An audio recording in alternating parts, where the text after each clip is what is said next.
बुद्धि होना ना होना दोनों बराबर है प्रेम राज्य में। आवश्यकता ही नहीं बुद्धि की, बस भगवान होते हैं और वो मेरे हैं। इन दो बातों को मानने के लिए बुद्धि लगाने की आवश्यकता नहीं, दिल का प्रेम होता है। लेकिन हर दिल में ये प्रेम नहीं जागेगा।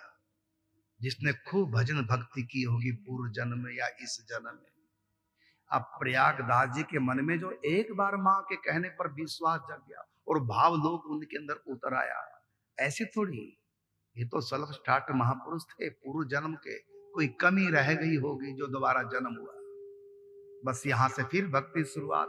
गीता में कहा ना, मेरा भक्त किसी कारण से यदि मुझको नहीं पा पाया और मौत आ गई, अभी पूरा भजन नहीं हुआ था लेकिन बीच में मृत्यु आ गई प्रारब्ध के अनुसार, तो उसकी भक्ति खंडित नहीं होगी। भगत के घर में जन्म लेगा, जहां से भक्ति छोड़ी वहीं से उसको भक्ति वहां से प्राप्त हो जाएगी।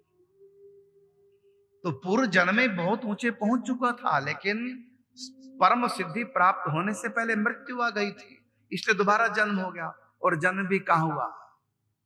क्योंकि पूर्व जन्म में ही सीता जी के प्रति बहन का भाव था, लेकिन अभी भाव इतना ऊंचे नहीं पहुंचा था, लेकिन बीच में मृत्यु आ गई।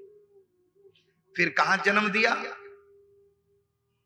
जिस नगर का प्रत्येक युवा सीता जी को बहन मानता है, उस जनकपुर में पैदा किया भगवान ने। इसलिए कहा, भक्ति बीज पलटे नहीं, चाहे बीते जन्म अनंत, ऊंच नीच कुल उपजे रहे संत के संत।